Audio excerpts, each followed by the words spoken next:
Welcome back again from Montreal. This is round 15 of the Formula 1 World Championship from the circuit Gilles Villeneuve.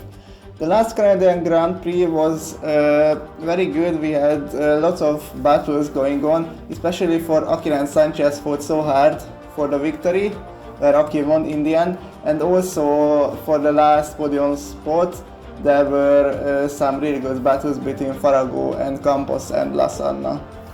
Alessandro Maggio is back on pole. Joe Guiret is next to him on the front row here in Montreal. 5 lights on and it's lights out and we get a good start from the Italian. Guiret is a little bit slow off the line. Michel Urasso is challenging on the inside. But now Joe Guiret breaks it and Rushenko trying to go around the outside. Urasso locked up and lost the place to Rushenko. So Urasso looked like to challenge Joe Guiret for second place, but now he's rocked back all the way to P4 and then comes Farago and Gianfranco and Tim Ding overtook his teammates, so the two interior drivers have swapped. They says Farago goes into the wall. He has such an understeer and he just went straight on into the fence and lost some parts of his car. So this is already not looking good for him. So let's see the race start. Omoit Rushenko. So Guiret ahead of him got a slow start and Urasso had a chance to go down inside but braked earlier. Rushenko had a gap on the outside and beautifully took the pace away from the Italian and moved up into P3. And let's see what happened with Farago, right behind Urasso, and he just understeered completely into the wall and lots of aero damage already for the Neo Cupra. We are on the back seat and they are going side by side. Farago is wheel to wheel with Urasso approaching to the final chicane. Rushenko is trying to challenge Joe Guiret for the second place and they made some contact. Farago is forced onto the grass. He will lose the 2 or 3 positions. Yes, there was some little bit of contact between the two of them. James Gianfranco is again keeping up at the front just like the last race in Imola, and Urasso goes very wide into the final. There is a small mistake as well as Tim Ding, but Gianfranco says thank you very much, moves up in the 4th position.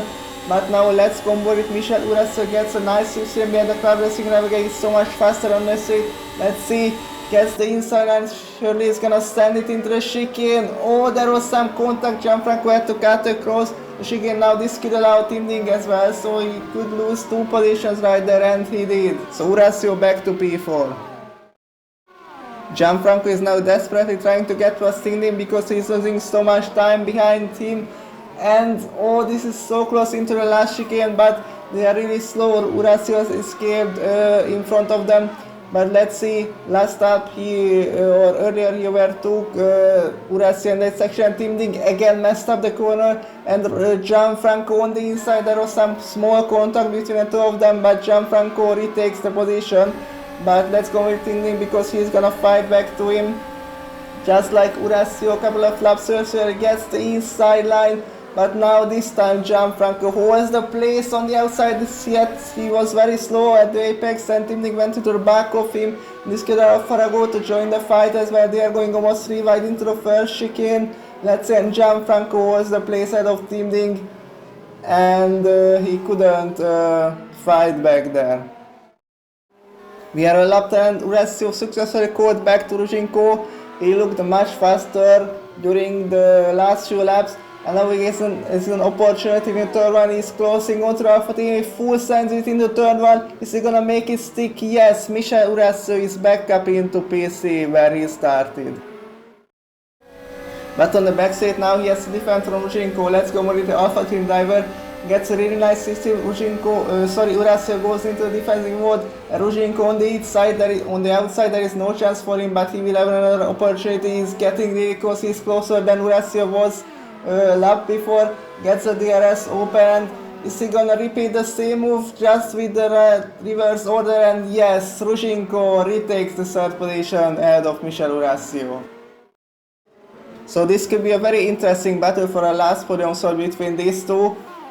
And Urasso almost lost the car, hit the wall a little bit and onto the grass. Now he lost a little bit of time, like 1 second to Rushenko right there. And section he clipped the grass again and facing almost the wall. He just managed to save the car, but he threw it away again. And now all of a sudden, instead of battling with Rushenko, has to defend from Gianfranco once again. And Gianfranco again with a tighter line, but this time Urasso can hold the position. But the Venezuelan driver is really close. Now let's go on board with Hamis Gianfranco. Now he's the one who gets the sweepsweep. Urasio defends aggressively the inside line, and there will be no opportunity right there, and Gianfranco backs off. And we have the first retirement of the race because Valentin Talbot is out. He had some small incidents before that as well, but I don't know, he just lost the car, the exit of the last corner, and hit the wall very hard. And yeah, again, and he just completely broke the car at that point. 3 laps later, the fight is still on between them. Almost went onto the grass. Gianfranco, but Urasio again covers the inside, but can Ruzhenko go around the outside this time? Not quite able to do so, but he's closer, he has more exit speeds. Right there, and Urasio again defends the inside. Now this could be an opportunity, but beautiful defense from the Italian to not let Gianfranco go through. On lap 17 he managed to build some advantage, but he bounces onto the curves. Oh my god, it was so scary, he almost lost the car, and he has a low exit speed right there, and now they are going side by side into the first turn, but Urasio again has more confidence on the brakes and still holds the position. The situation is the same, just like the last laps. On board Gianfranco, Urasio covers the inside line.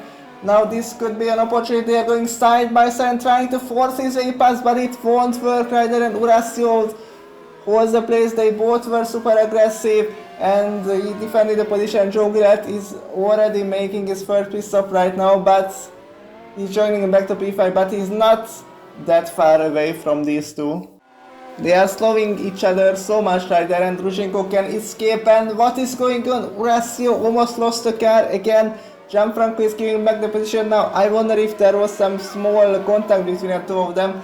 And Joe Gillett is really close with brand new tires. He full sends it into the hairpin. Brilliant overtake if he can manage to stay at the exit of Gianfranco. Yes, full send from Joe Gillett right there. Maggio exits the pit lane right now. He led every single lap so far, and he's just ahead of Ruzhenko, so he rather made a pit stop difference. And Joe Gillett is on the attack now on Urasio as well, and gets the move done very nicely into turn 1 and back up into P3. And what is going on here? Tim Ding is really slow. Looks like he broke the car somewhere. And so yeah, let's see what happened. This is the first chicane at the track. And lost the car on the exit. Went in the water here and got a puncture, I think. So it will be difficult to get back to the pace for him, but I think it will be doable, just like he will lose an insane amount of time with this.